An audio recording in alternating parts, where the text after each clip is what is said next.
Welcome to Traveled, where we take a journey to a specific region so you discover what makes this part of the world so unique. Before we get rolling with our guest this week, I wanted to share the love with our Traveled sponsor. This podcast is powered by Swing Outdoors, the Wet Fly Swing podcast, and Yellowstone Teton Territory. Please head over to wetflyswing.com/Teton to connect with the great brands that make up this amazing region of the country. Let's do it. Let's jump in and find out where that road less traveled is going to lead us today. How you doing, Sam?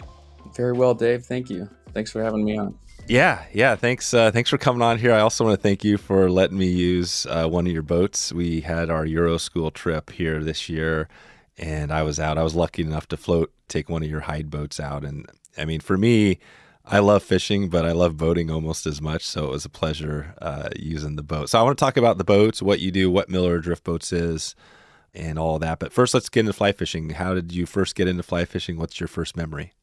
Ooh, okay. Well, we're taking it way back then. My very first memory of fly fishing. So I grew up in South Dakota, and I grew up in Sioux Falls. Oh, wow. Not a hot place for fly fishing, right? Nope. Not a whole lot of fly fishing going on out there. And I, didn't even hardly know what it was. No one in my family really does it.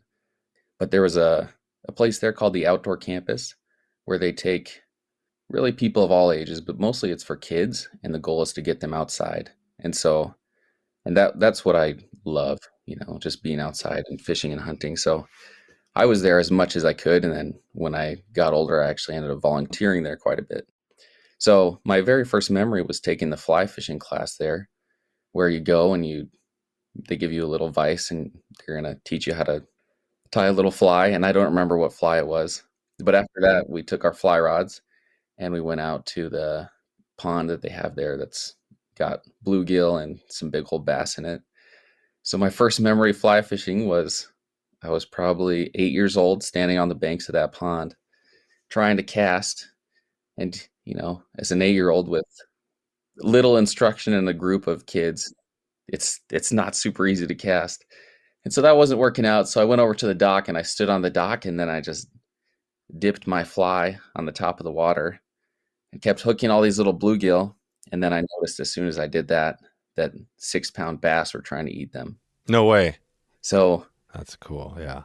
I'm ashamed to admit it, but my first fly fishing experience was me trying to use live bait, basically. Right. That's okay, though. I think it was a good time either way. I think any of us have had that moment. I've got one of those actually in high school, which is pretty funny, but I probably shouldn't admit this, but it's one of those things where we were out there and it was like a stonefly hatch. Okay. And it was a crazy stonefly hatch, and the bugs, and they were not eating our stonefly or imitation, but if you put on a live bug, it would take it. So I don't have to tell the rest of the story, but live bait works just like live fish or live bugs. But it's funny because you think about fishing, it can get like that, right? To a point where sometimes, man, you just want to catch that fish. Well, what did you take? Was that how it was? I mean, you were an 8-year-old kid, so it's a different deal there. Yeah, well, and that's why we like fly fishing now, right? Is that it is frustrating and it's more of a challenge. I always like to tell people, fly fishing is not the way to catch more or bigger fish, but it's the best way to catch fish. If you have to choose one way to do it, that's the most fun way, I think. Yeah, that's why we do it. We love it. So awesome. So that's 8. So you start young, and South Dakota. How do you eventually work your way? You're in, you're out west a little further now. How did you get yourself out west? So I went to college at BYU, Idaho in Rexburg, which is a great place to learn to fly fish, right? It's smack dab in the middle of a whole bunch of awesome fly fishing. And so I was there going to school, and I decided that, it was time to get back into fishing. I grew up fishing quite a bit and I loved it. And it'd been a long time since I'd really gone after it. And so I decided, man, there's so many rivers around here. I'm just going to start fishing. So that actually started out me and a few of my friends. We just, got our fishing poles and we were using crankbaits and things like that, just spinning gear. And so we'd go out and we'd work hard for fish. And then at one point we're there at a certain place on Henry's Fork, and there's 2 or 3 of us there fishing, and then we see this boat pull up, and those guys are just catching fish after fish after fish. I was like, what in the world? What are they doing differently that we're not doing? And so we watched them for a while, and then we could see, oh man, those guys are fly fishing, and it was springtime, and I have no idea what flies they were using, but that kind of started all of us down the path of we need to figure out what that is, because that looks like way more fun than what we're doing. And so after that day, me and a few of my friends, we just went all in on fly fishing, and it only takes, a few days where you really have your flies dialed in and you're catching fish after fish and your arms get tired, and then you're kind of hooked after that. Right. So you had that experience. So you got into it and were catching a bunch of fish on the fly. Yeah, I mean, it wasn't that easy, right? And I had some relapses where I'm like, you know what? I'm not going to fly fish anymore. I'm just going back to my spinning gear. But now it's kind of the opposite. Now I hardly ever use spinning gear, and mostly I just fly fish. Yeah, that's right. Because you're in that spot. I mean, the Henry's Fork definitely. Yeah. When you chose Rexburg, did you have any idea you were going into the Henry's Fork and those famous rivers? No idea whatsoever. That was just lucky. Yeah, it really, truly lucky in a life-changing way, I would say. Yeah, that's really cool. That's part of our Euro school. When we were setting that up, I was thinking, hey, where's, the best place? I'm always thinking about that we can go. And that part of Idaho and really that part of the West is just amazing. So many waters, but so cool. So you got this going. Now you're a fly angler. And then the Miller boat came a little bit later. When did that happen? Because you have this company where people can rent drift boats, which is a pretty awesome idea. It worked great for us. I'm sure a lot of people use this service. When did the Miller boats come to be? So it came to me about 2 years ago. And so what happened was I saw that there was so much opportunity on the river for people to catch more fish, right? Because I myself had waded all up and down, especially Henry's Fork, the South Fork too a little bit, but also, the Fall River and the Teton. And I just saw that you can access so much more water with a boat. And I thought, man, people really need to know about this. They need to have this opportunity. And so what happened was I started my own drift boat rental company with just my one little fly craft. And then I was just doing some research on the competition. And so I called up Miller Drift Boat just to get to know them. And they said that they were closed for the season. So I talked to the owner and I said, well, why are you guys closed? And he said, well, I didn't get to fish at all last summer and I'm old. So I want to sell this company and, get to fish more. Wow. And so I thought, okay, well, that's kind of perfect. So that started me down the path of purchasing that company from him. And then I just combined that with the one that I had started previously. And now it's Miller Drift Boats. There you go. And Miller Drift Boats, this is good. And the Miller Drift Boats is pretty awesome because was the logo set up before you got on, or is that how it's always been? Or? Yeah. So he must have had, who was the previous owner? His name was Mike Ballou. Mike Blue, yeah, and Mike had, it looks like almost like the Miller beer, right? Yeah, kind of looks like a similar logo. Is it kind of, it's based on that, right? It potentially is. I haven't asked him. You haven't asked him, okay? No. That's what it looks like. But so you now are the owner of Miller Drift Boats, and so describe what it is you guys do. If somebody is out there heading out that part of the world, how does it work? Because I'd imagine there's some problem. I mean, we'll put a link in the show notes to the video. We talked beforehand about this, but there's this video that I think Mike or somebody did about pulling a drift boat out of the middle of the river. It was stuck, swamped, upside down. It looked super dangerous. Whoever was doing that, I mean, that was sketchy. But so talk about how you avoid people flipping and then how the whole process works. Okay. So most of the time what happens is people call me up and they're either have their trip and they decided, hey, we're going to go do this many days on this river and this many days on this river. Or maybe they just show up randomly and they're like, hey, we just want to drift boat for one day. We're just going to go hang out. So I hesitate to say this because I don't know if it's going to sound believable, but I care deeply whether or not people have a good time. And so I really do my best to work hard and make sure that if they're fishing, that they're going to catch fish and that they're pointed in the right direction. So a lot of times that looks like me giving them flies, even though, we're not a fly shop. We just rent drift boats and rafts, but I'll give people flies or I'll say, hey, let me look at your fly box and I'll show you what I've been catching on lately. So Nice. I can catch some fish. And part of that is because, I want them to have a good time so they come back. But the other part is I have been on all kinds of DIY fishing trips myself. And I've had people do that to me. Like in Alaska, you go into the fly shop and some guy, really takes care of you, says, hey, use this fly, go try this place. When you want more of a challenge, go try this place. And they give you that good local knowledge. I try my best to do that for everyone without sending them all to the busiest places on the river. But I also ask them, how experienced are you with steering a drift boat? Have you been in one, on big water or through rapids or things like that? And I think for the most part, people are pretty honest about that. So sometimes they say, wow, I've never been on a drift boat. And I say, that's no problem. I've got places that you can go where it's, flat water. There's not going to be deadfall in the river. There's no rapids. It's a great place to learn. And so I'll send them there. Other people say, I'm very experienced on a drift boat. I, want to go target some big fish. I want to get away from people. And there's even more opportunities for that. So I think a lot of people, they look at the Henry's Fork and the South Fork and they say, depending on what month they visit, they might say, man, that place is busy, it's crowded. And that is true. If you're fishing Henry's Fork in June for salmon flies, it's going to be crowded if you go to the crowded places. But everywhere on all of Idaho's rivers, there's places to get away from people and to feel like you're not, bumping into people waiting or other boats all down the river. Yeah. You can feel like you're by yourself.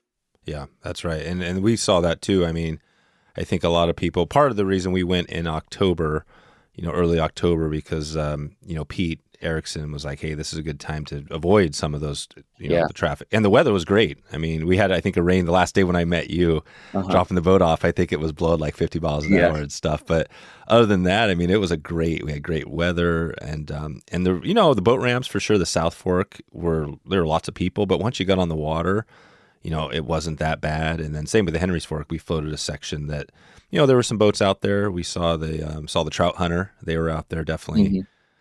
But it wasn't like as crazy as you hear. You hear like, wow, it's going to be just shoulder to shoulder. And so I don't know. I think the experience maybe from social media, it makes it sound worse than it is. But do you feel that way too, that there are, like you say, there's plenty of places on all the famous rivers to get your spot? Yeah, absolutely. I mean, especially if you're willing to put in a little bit more sweat, or if you're willing to go earlier or later. So like last weekend, I was fishing the South Fork and there was almost no one out there. Oh, wow. And we had a great day catching big old fish. And the weather is a little more hit and miss this time of year, but yeah, we had a great day. The weather was perfect. And I can't believe more people don't fish in November. But yep. Because we're basically early first week of November right now. So it's, and when are people, as far as your business, I know you're kind of slowing things down, but are you fishing through into like December? Yeah. I mean, so for me personally, I'll fish until my guides start freezing. And then after that, it's a little bit harder to get me out there. But if people want to go fish, I'll still rent them boats all through the winter. Oh, you will? Okay. So if somebody calls you up and they can go, like we said at the start, the millerdriftboats.com, any time of the year, really, they can call you. And even if there's a good day, a good week, they could get a boat. Yeah. And I've had some of my best days, in the middle of winter. If you get one of those weird days where it's above freezing, man, you can just catch a whole bunch of fish and it's a great time. Right on.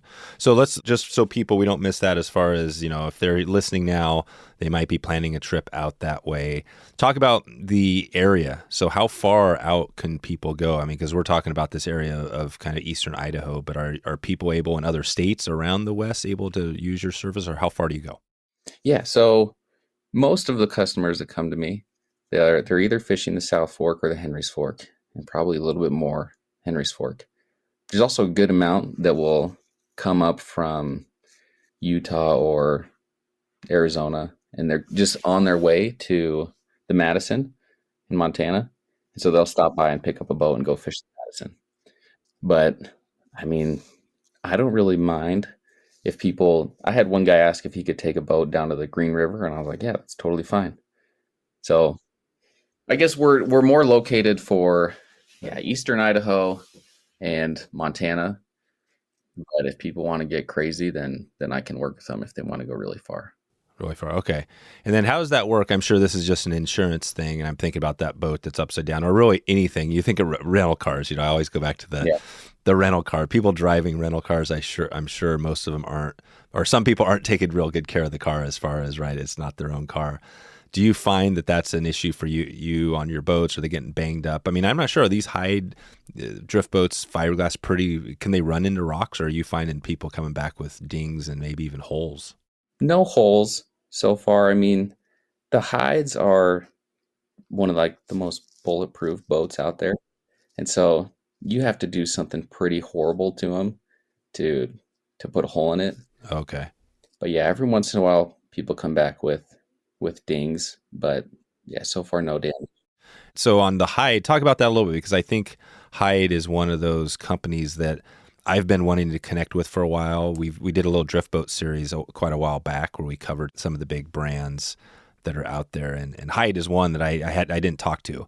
But talk about why Hyde, and talk about the boat, because that boat I rode was totally different than the drift boat I have. I have a Koffler aluminum boat, out here, and it's for a different purpose. But that Hyde, being able to get in and out super easy, low profile, is that unique for Hyde, or are there other boats doing a similar thing?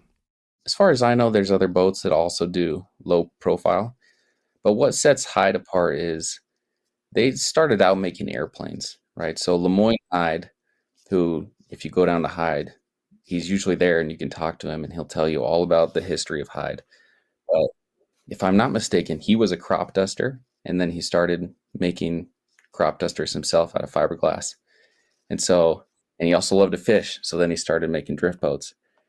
And what sets Hyde apart also is that they make their drift boats.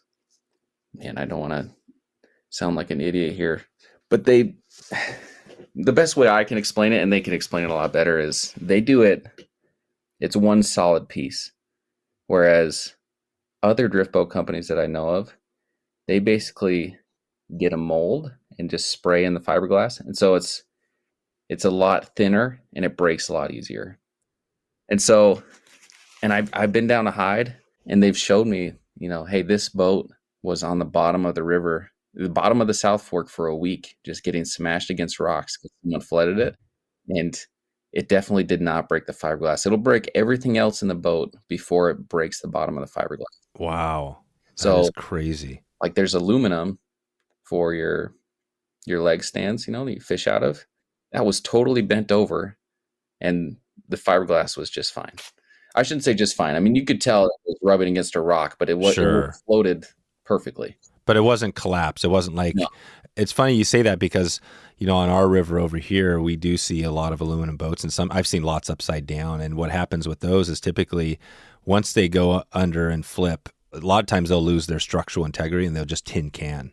And just, right. And that's amazing to think fiberglass is actually more durable than aluminum, which I guess makes sense a little bit. Yeah. And Matt Hyde, who kind of runs the show down there at Hyde now, he thinks that I shouldn't even rent out rafts, because in his opinion, you can do everything in a drift boat that you could do in a raft. And so I usually tell him, if I have a new customer that has never been in a drift boat before, I'll almost always send them in a raft first, because a raft is a much better way to learn. You can bounce off of rocks and that's it. Slam into whatever you want. You're not going to hurt the raft. But it's his opinion that, well, if you're in a drift boat and you're headed towards a rock, it's a lot easier to just do a couple backstrokes and get away from that rock. Yeah. Drift boat, which is true. The Hydes handle like a sports car, whereas a raft might be a little bit more of it is true thing to row. Yeah, no, I agree. I think it is true that, and I see what he's saying. I kind of disagree a little bit too. I'm more, because I've run lots of rafts, and yeah, I mean the drift boat. Yeah, if you square it broadside, T-bone, or come, with a rock, you could pin your boat. But a raft, you could get stuck and spin off, and they're a lot more forgiving for sure. Right. You can run into stuff, but But I also think that, I mean, I love the drift boat because it's so nimble. I mean, like Hmm. I know on my boat, like I said, I've got a 17-foot Koffler, and we just got back from our deer trip, and we were loaded. I had my whole family in it.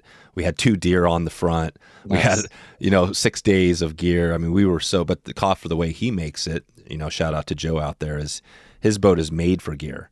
In fact, he says put as much gear, the more gear, the better it floats. Okay. And so I'll pack it in a little more on the bow. And so we're going through some class 3 and 4 rapids, and the thing is just nimble, and it Yeah. floats awesome. You know what I mean? So that's a drift boat. If I had a raft with that same weight, it would be a slug. It'd be a tank Yeah. floating down the river, right? Yeah. Unless there's probably also some rafts. Let me not rip on all the rafts. I'm sure there's some designs out there that are made for it too. But just on my little experience, that's what I would take. Do you think that's true for the drift boats too? Yeah. And as far as the rafts go, it's the same thing. You can get big rafts that you can put a ton of stuff in, but then there's also smaller rafts like the Flycraft, and that thing handles really smoothly, and it is much more nimble than a bigger raft would be. Oh, right, the Flycraft, yeah. Right on. So this is good. So I think we got a little summary of, and in the Hyde history, I would love to hear that. Hopefully I can get them on the podcast to hear that directly from them. But it sounds like your drift boats are Hydes. Is that what you run? You don't have any other brands? Yeah, as far as drift boats go, we just do Hyde, and part of that is because it's a great boat. The other part is they're local here in Idaho Falls, and they're just super nice guys that they'll take care of anybody that comes in.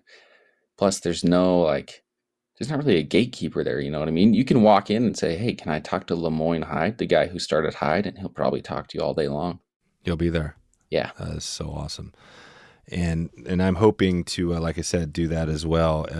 So on the Hyde, let's talk about features a little bit on the Mhm. boats. So those people, I'm sure lots of people in your area know what these boats look like, but talk about the Hyde, because I remember a couple things that were really cool. It was really comfortable sitting in the seat, and the back person that was in the stand-up race, it was kind of elevated, all that. So what do you think are the key features that make that boat you guys have? And are they all kind of the same profile? Is it the same exact boat that you rent? Almost all of them are the same that I have. So we do. So most of them are Hyde low side Pro Series XL is what they're called. Okay, that's what it is. So and we'll put a link in the show notes to that. It's called, say that again, Hyde Pro Series. Hyde Pro Series XL, Okay. and it's the low profile one. And so I would only probably run low profile on the rivers around here, because if I'm going to do anything with big rapids, then I'm going to take a raft anyway. But yeah, why I like the Hydes is, first of all, the leg locks. It's unique to Hyde, and I don't know how to describe this. It's like a 4-leaf clover, but 3 leaves. And so where other leg locks, it's just kind of round and you'd stand in it. This one has 3 different places to lock your legs. So if you're facing to the left or the right, it locks your legs in better than if it was just round. Oh, that's amazing. Yeah, we noticed that. And aim where you want to, rather than having to twist your torso to shoot to the right or left. So I do like that a lot. So we've got a few of those. We also have one aluminum boat that's the same thing. It's just made out of aluminum. Yeah. And so why aluminum? That was one question I had for Hyde. So it seems like a lot of boats are either aluminum or they're fiberglass or they're wood or they're whatever. Why does Hyde have aluminum?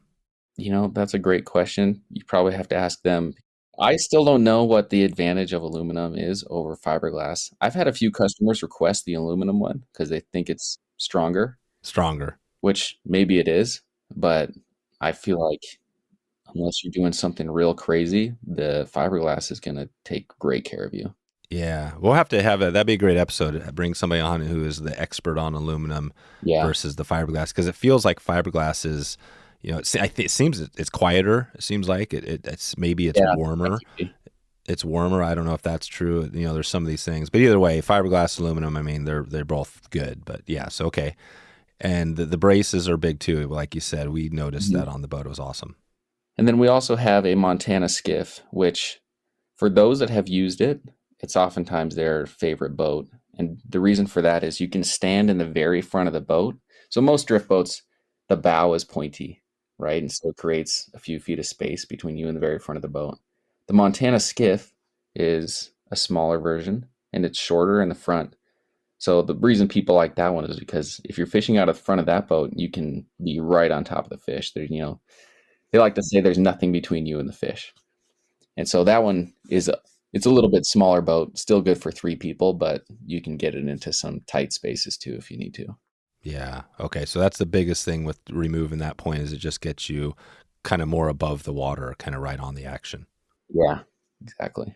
Yeah. Okay. And the back too is well, I guess the back square flat in all of the other boats too. So you got that, and like you said, the brace is nice too. I notice as the rowing frame, with that seat was comfortable, but you could also lean back on the standing platform or the brace Yeah, behind you, right? So you yeah. just it was easy to take a nap if you wanted to, and some other features, the rod holders, which was nice. You could put your extra Hmm. rods protected right in the sleeve there. Yeah. I also appreciate they they make the bottom flat, so wherever you're standing in the boat, you have something flat to stand on. You're Oh, not standing in right. something that's beveled and you're going to slide to the middle. And it also, if you have, any less than 2 inches of water in the boat, you're not standing in the water. Even if you're the rower and you're in the lowest part of the boat, you don't have water. Oh, no kidding. Oh, the water's down below. Yeah.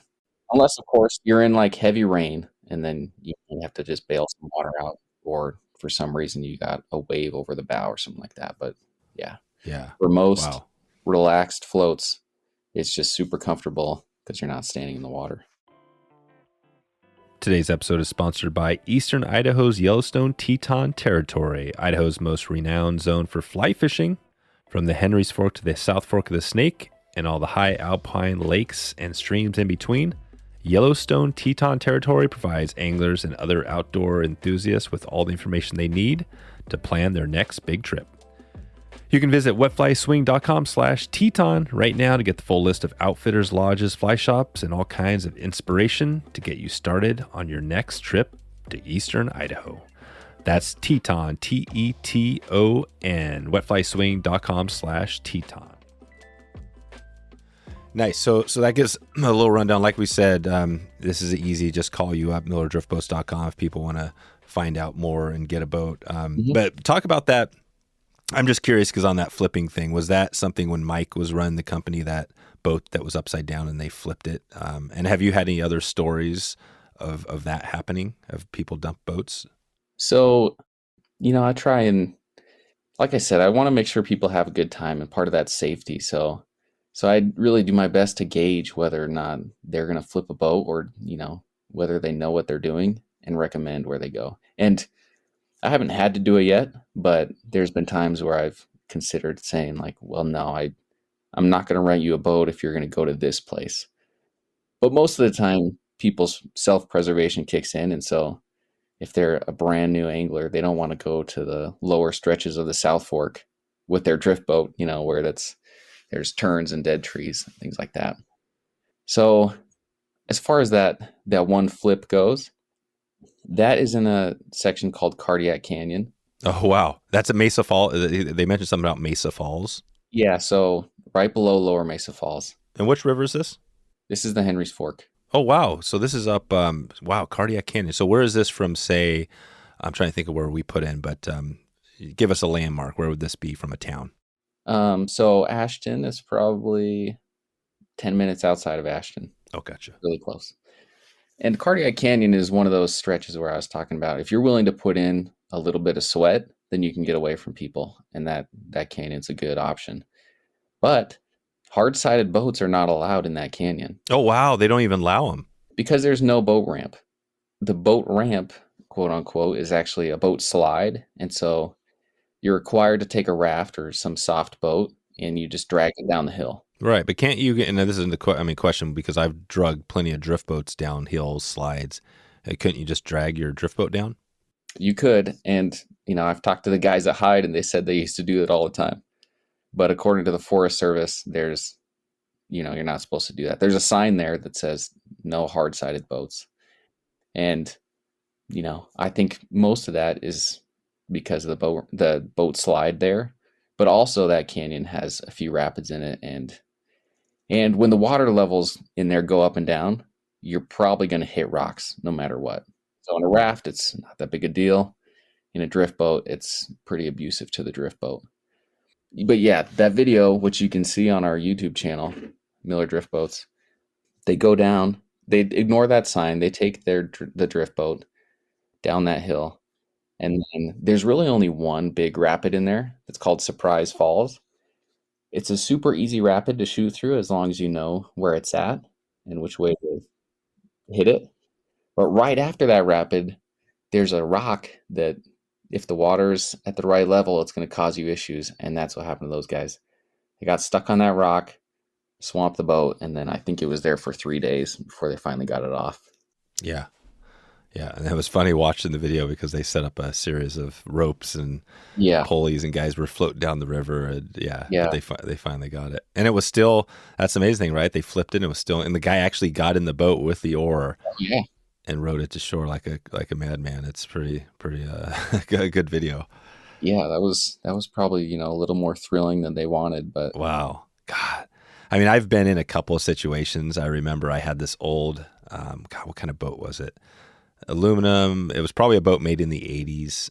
I can't remember the brand, but I was on the Deschutes floating through one of the big rapids in Whitehorse, and I had my dad and Russ in the boat, and we hit the first top of the rapid. This is kind of like a class 4, and we had a ton of weight in the boat, and I took a wave like over the side and over the front, and nice. it put about maybe 2 feet of water in the boat. So we were just instantly, and it was swamping. And, you know, this is like a 5-day trip. So I was just doing all I could to get to shore, trying to row that thing before we hit the next big rapid, which was going to basically, we would have sunk it.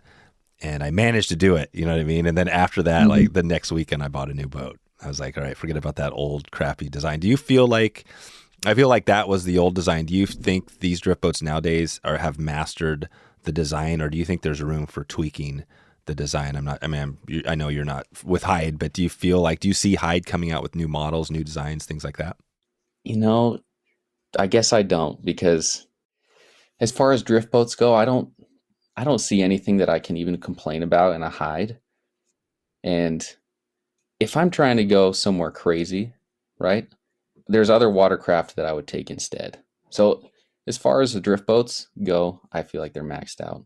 But if I'm trying to, so for example, I had a customer that came and they wanted to float the upper section, you know, above Mesa Falls, which you're not going to find much about that online because hardly anyone does it.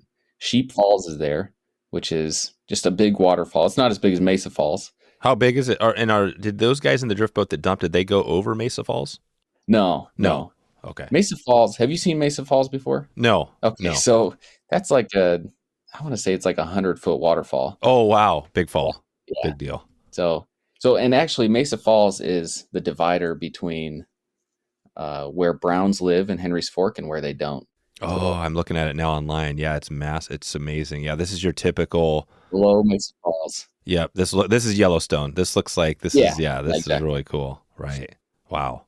But above that section, above Mesa Falls, you can get into some pretty crazy whitewater. And so I had some guys show up and they're like, hey, we're going to go float above Mesa Falls and get out when we get to Mesa Falls. And it was a guy that had rented from me a few times. And I said, I mean, okay, like you do you know, you're responsible for the raft. So just, you know, take care of yourselves up there. But I just posted the pictures of that they took on my Instagram, because that is a crazy float that they did. Oh, no kidding. In the rafter, it was a raft, not drift boat. Well, they took 2 rafts, and I think they only went down with one of them, but you can see that the raft just disappears into the water. And they caught, you know, awesome fish in there because they're willing to go the extra mile. And I'm fairly confident they saw no one else in that whole stretch wading or fishing from a boat. Right. Do you, if people come in, do you ever take people out on like a section and teach them, like if they're brand new to drift boating, like that sort of thing? Or you consider yourself like a master oarsman? I don't know if I consider myself a master oarsman. I mean, I've rowed quite a bit of whitewater, and I think what would make you a master oarsman is 1, hours of experience, but also getting into sketchy situations, which that part I feel like I have done. Like when I was in my early 20s, I swamped a canoe and almost killed a few of my friends when we hit a log jam. Oh, wow. So things like that have, taught me to not, well, they've taught me to read the river better and to be more cautious. And so I guess no, I'm not a master oarsman yet because, Yeah. You're not taking people out. You're teaching them step by 101 well, drift boat rowing. I do try and teach people as much as I can, but Idaho is very strict on what you can and cannot do commercially on the river. And for me to be on the river teaching somebody and getting paid for that, you have to be an outfitter with the state, and they're not giving those out very readily. You know what I mean? Yeah, yeah. Gotcha. Well, what would be your, just on this podcast here, if you were able to do that, would you have some tips? What would you be telling somebody? Or even if you tell them, what are your tips like boating for safety, getting down the river? Sure. Yeah. What would you tell somebody? So the first thing I tell people is that if you're in the rowing seat, you need to be more worried about the people in your boat than the fish. So if somebody catches a fish, a lot of times it's distracting and you're looking around and thinking like, oh, well, we really want to get this fish in the boat. We can't lose this fish or whatever. And so they're looking at the angler, they're looking at the fish, and they're not looking downriver. And that can cause problems sometimes. There was a time my friend, I wasn't there unfortunately, but this exact thing happened. And so they're floating down the river. Everyone is looking at the fish because it was a big fish. And they're floating down and they hit a rock. And the rock, the rocks in the river, they don't move. The drift boat does move. So they just came to a screeching halt, and the guy that was fighting the fish just launched out of the boat and into the water. Oh, wow. And so, and luckily it wasn't very deep, and he was fine. But Yeah. I tell people that story so that they just pay attention. They look down the river and look at where they're going. The second thing I tell them is look at the danger, point your nose towards the danger, and row backwards away from it. Because for whatever reason, I have such a hard time convincing people that when you're rowing backwards, you're stronger and faster than if you're pushing the oars. Yeah. For whatever reason, everyone wants to push the oars and like they're running away from the danger. You just got to pull away from it, and it goes a lot better. Yeah, that's right. That's a huge tip because, if you front row, the problem with that is it increases your speed, but at back rowing, it actually slows it down, gives you more time to react and get away from it, right? Yeah, so always point the bow down the river, row backwards away from things, and then pay attention. And then the third thing that, especially this year, I've had to tell a lot of people is when you drop the anchor, make sure it's not in fast, deep water with big rocks. Yeah. Because I think a lot of people think that the anchor is much more effective than it is. They think wherever I drop the anchor, I'm going to stop immediately. Right. And it'll be really easy to move again. And so we've lost quite a few anchors where people just drop them and it gets stuck between two rocks, and then they either have to cut the rope or let the anchor go. And so we've had to replace anchors that way. But those are my tips. And then, of course, wear a life jacket. Yeah. The life jacket, that was something that, the life jacket's tough because, especially with the life jacket, right? It's kind of cumbersome. Do you ever recommend, I used to have one of those life jackets that was, you pull the thing and it self-inflates, so you almost don't notice it. Are those still good to use? Yeah. Just for smaller, right? You wouldn't want to take that on a class 4 or something, but just floating down a calm section. Yeah. Yeah, I think that's a great thing to have. What I do is, so my fishing vest is actually a life jacket. Oh, yeah. So I have that on whether I'm waiting or... Yeah. Is that the NRS? Is that the NRS life jacket? Yeah, I think NRS has one. They have that's right. I've had it forever, but that's a good move. But yeah, those CO2 inflatable life jackets are good too. Yeah, I'm looking at it now. It's called the NRS Matique Inflatable. At least that's one of them. Yeah, pretty sweet. Yeah, they're super low pro, and NRS has great stuff. So I'll have to look into that one. Good. And the anchor too, I want to remind on the anchor, that was another cool feature. It's got, really basic, but it's got a cool little, you pop the anchor off when you're done at the end of the day, and there's a little anchor mount on the side of the trailer, right? That's what most of them have. Yeah. So all of our drift boat trailers have the anchor nest because we don't want people driving around with the anchor in the boat. When you hit a bump, if you have a 30-pound steel anchor bouncing around your boat, you're going to damage the boat. And I know I just got done saying about how tough those are, but a 30-pound steel anchor can do some damage if you're going down a bouncy dirt road. Yeah. Well, and that anchor too you have is not. I've used the diamond or the triangle anchors, Uh-huh. but this one you have is it's got like four metal. It's a super sticky. That was the one nice thing about that anchor is that when we did put it down on a normal section, it stuck for the most Yeah. part, right? Because Yeah. it digs down into the river bottom. Yeah, they're pretty effective when it's not super fast water that's ultra rocky at the bottom. Or, sometimes you drop it in that fast rocky section and it sticks too well, goes between two rocks into a hole and you never see it again. Yeah, that's the problem. That's the one thing when I first saw that anchor, I was thinking I could see this thing getting stuck pretty easy. Yeah.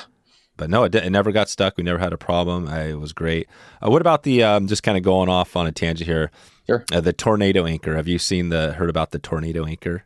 Yeah. Yeah, I'm familiar with them. I haven't used one, but so a lot of my customers surprisingly have their own drift boats and they just don't want to drive from wherever they come from. So so I've had people talk about like, yeah, well, I have a tornado and I think for the most part just as it's not any more effective than the spike anchor. No, I wouldn't think so because the spike has the same thing. It digs in. That's why the tornado anchor, the same idea. I think it digs in a little bit, but cool. Okay, so and that makes sense with people coming up driving. Same thing for me when I was coming up. I could have taken my drift boat all the way Mhm. out from where I was coming from, but I was like, man, do I want to pull a boat for 12 hours? Yeah. You got just the hassle of the boat, you got the gas mileage, everything, and that's why. And plus, I was really excited about trying out the Hyde boat. You know what I mean, and that Yeah. whole thing. So nice. Well, anything else we want to know about? Your boat, the boats, what you do, anything we've missed here? I would just say if you're planning a trip to come fish East Idaho or the Madison, give me a call because I can help you figure out what you want. If you already know what you want, that's great. But if you're thinking, man, I really want to get away from people, I definitely have some recommendations on that. If you're thinking, I really want to catch big fish and that's all I care about, I have some recommendations there too. And so I feel a lot of people, they show up and they haven't planned that well. And so they think, oh, well, I'm just going to go fish this section that everyone else fishes, which is fine. I mean, there's no bad fishing on Henry's Fork, but there are definitely places. It's a diverse place to fish. And so if you have something specific in mind, just let me know and I'll give you some recommendations. Perfect. That's good. So I want to take it out of here kind of quickly with our. I was just going to do a shout out to one of our kind of local. This is like our Fly Shop Friday shout out segment. This is presented by Yellowstone Teton Territory, which is obviously, I'm sure you're aware of that area. Yeah. We've been, that was part of our trip. We were helping to get the word out on some of the great brands, and we've talked about some of them today. I mean, Hyde is a great brand out of that part of the world. So if anybody wants to check out more of this, wetflyswing.com/Teton. Check out what they have, some other brands. But for you, let's start with the fly shop. Who is your local closest fly shop? Give a shout out there, and let's start with that, and then we'll take us through a couple other rapid fire questions. Sure. I would say Jimmy's, which is Jimmy's. now Jimmy's Fly Fish Food. Yeah, did they change the name? Is it Jimmy's Fly Fish Food? Yeah, so Fly Fish Food bought it because Jimmy retired. And Yep. so yeah, now I think it's Fly Fish Food at Jimmy's, I believe. Fly Fish Food at Jimmy's. There you go. That's good. All right. So Jimmy's, yeah, and he's another person I've been wanting to connect with. So Jimmy's is, it used to be Jimmy's All Season Anglers, right? Correct. Yeah. And that was awesome because, Jimmy's kind of like a local legend, but there again, you can just walk in the fly shop and he'll be in there ready to help you find what you're looking for, but also just, tell you, hey, this is what you should use, and then tell you stories as well. Right. And where is Jimmy's? What town is Jimmy's in? It's in Idaho Falls. Yeah, Idaho Montana, Falls. Idaho Falls. Yeah, perfect. And is Jimmy, is he going to still stick around? Is he there now? Can people still meet up with him at the shop? That's a good question. I haven't seen him there lately, but I'm not sure. Yeah. I know Mike Lawson, we've had him on a couple times. I know that he sold his shop, like 20 years ago, quite a while ago, and he still, is connected. So I'm guessing Jimmy might still have a connection, but you never know, right? Well, I mean, if you own a fly shop, who would ever want to totally step out of that because it's too much fun? I know. Yeah, that would be hard to step out of for sure. Okay, so good. So let's go a couple rapid fire here, and we'll take it out of here. We haven't talked Stillwater at all. Are these boats? Do people ever take these hides out on Henry's Lake or any of the still waters around there? Yeah, yeah, all the time. And we have some boats that have a motor mount too. I don't provide motors, but if somebody wants to bring a trolling motor and put it on there, then yeah, they can go tool around Henry's Lake all day long. Okay, yeah, Henry's Lake. And do you fish still waters as well, or are you more rivers and streams? I grew up fishing still water for northern pike all the time. And so when I moved out here, I was kind of confused, like, how do I fish a river? And now I fish rivers so much that when I go fish still water, it's hard for me to pick it apart and, find structure and think like, oh, well, this is where the fish are. But I do fish Henry's Lake once in a while, but for probably 95% of my fishing, I'm doing river fishing rather than still water. Yeah, river fishing. Okay, perfect. And so if somebody is coming up to that area, they have a full day on the water and they want to go get some food, where would you reckon? You got a spot, like some good food around your area that people should check out? Yeah, well, that's a good question. So I'm actually helping to start a new restaurant Oh, that's going wow. to be right off the banks of the South Fork. Nice. And so that's called the Farmhouse Table at 7 and so you'll definitely want to check that one out because Yeah, when's that going to be open? that's opening in January. So by the time fishing season rolls around, we'll be going strong. Right on. Other than that, let's see. Smoking Fins in Idaho Falls is pretty good. Okay. Yeah, I wish I had some better recommendations. Yeah, that's good. No, that's great. We got a couple. Where our shop was last year in Rexburg, Rexburg doesn't have a ton of restaurants, and so when people ask, oh, okay, I'll say this: if you want good pizza, Righteous Slice in Rexburg is definitely the best pizza around. Oh, good. Righteous Slice. Yeah, That is perfect. Yeah, I think who doesn't love a piece of pizza, especially after a day on the water? So, okay. right. So we got Righteous Slice, and then you're in what was it called? The Farmhouse Table? Yep. Perfect. Is that going to be kind of like a I guess farm to table or sort of thing? Like you're actually a lot of Yeah. local, yeah, all that. Yeah, our goal is to source most of the food, if not all of it, locally in Idaho. But of course, there's some things you can't get, like oranges don't grow in Idaho, so that's not going to work. But yeah, as much as we can, we want to get our food from Idaho, and Okay. then actually we'll have drift boats right there on site as well if people want to go fishing. Okay. And what about local fun? What do you do for, if you're not in the drift boat working? Do you have any, kind of pastimes or anything you enjoy doing outside of this? Me personally, if I'm not fishing, then I'm probably hunting, and if I'm not hunting, then I'm probably playing hockey. Oh, hockey. Yeah. So, I mean, we have to do what we can to survive the winter in Idaho, especially if it's too cold to fish. And hockey is what does that for me. But Idaho has just endless things to do. I mean, skiing. I used to think that, man, I'm glad when the summer and fall end so that I can stop fishing and ski. Now I kind of still wish I was fishing, but I still like skiing as well.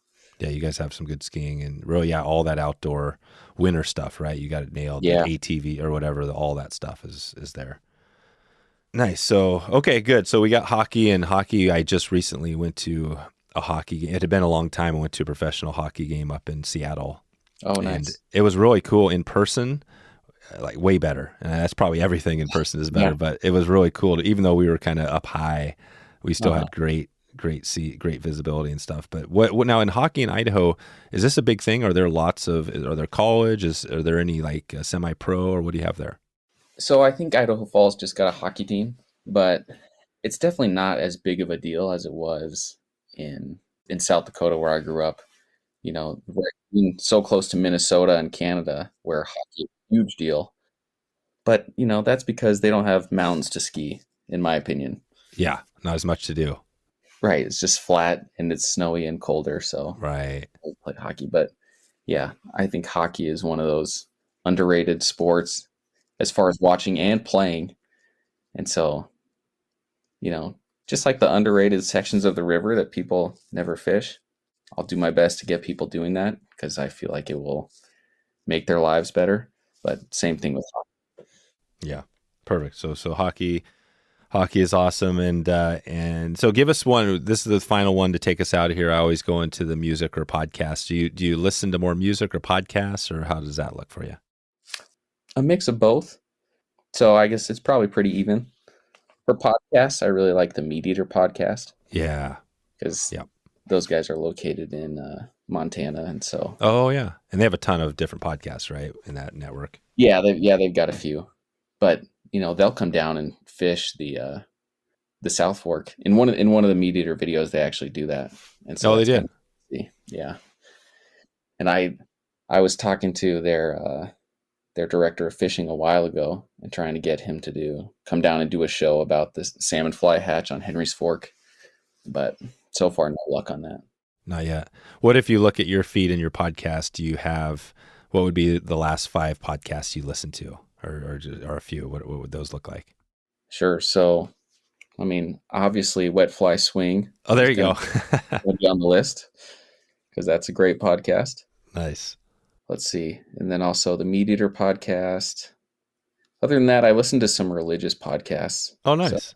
So that's mostly, so you listen to either kind of outdoor religious podcast. You don't have like business podcasts if you haven't dug into any of that stuff yet?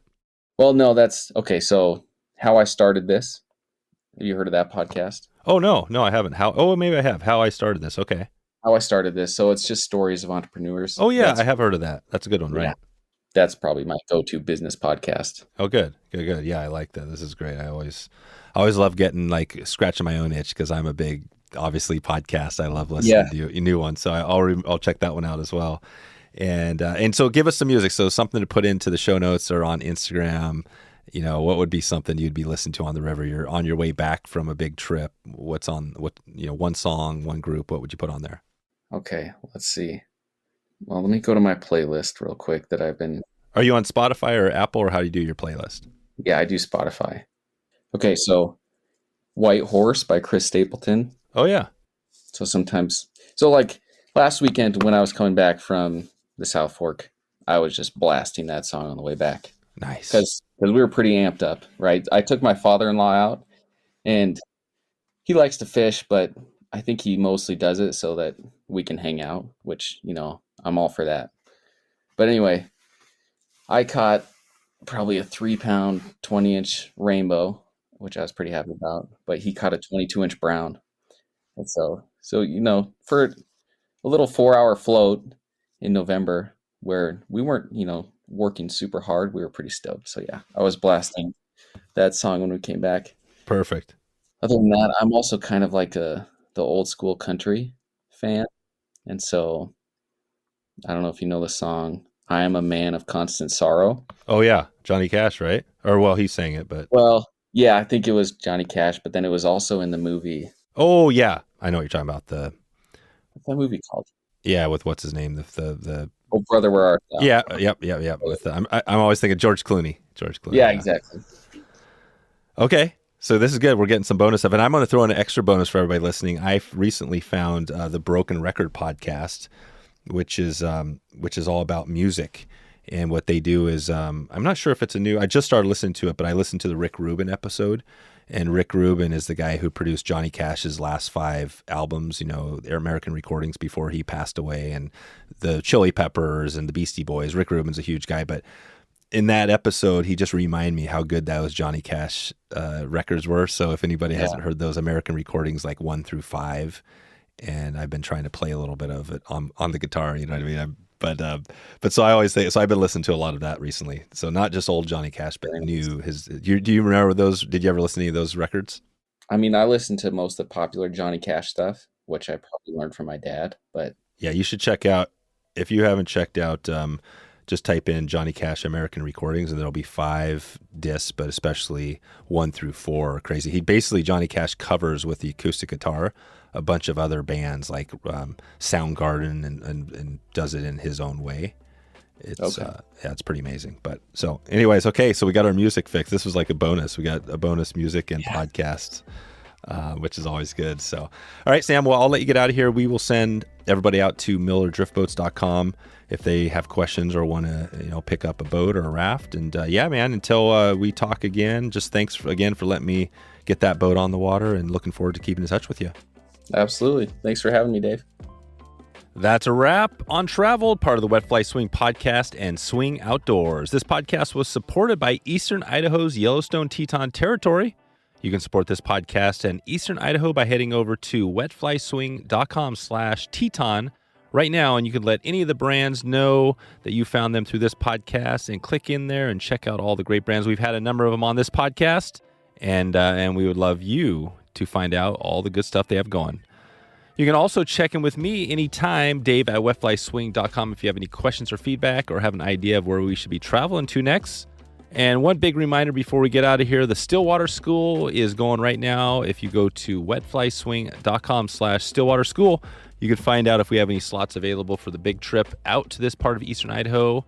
Phil Roy is going to be our guru. He's going to be breaking out the Stillwater magic. And if you wanted to up your game this year, this is your best chance right now. You can check in there or send me an email. Like I said, Dave at wetflyswing.com. And as we roll out of here, I just want to thank you for taking the time today to check out the Traveled podcast. And I appreciate you for your support and all the listens here. And I hope you have a chance to experience that road less traveled.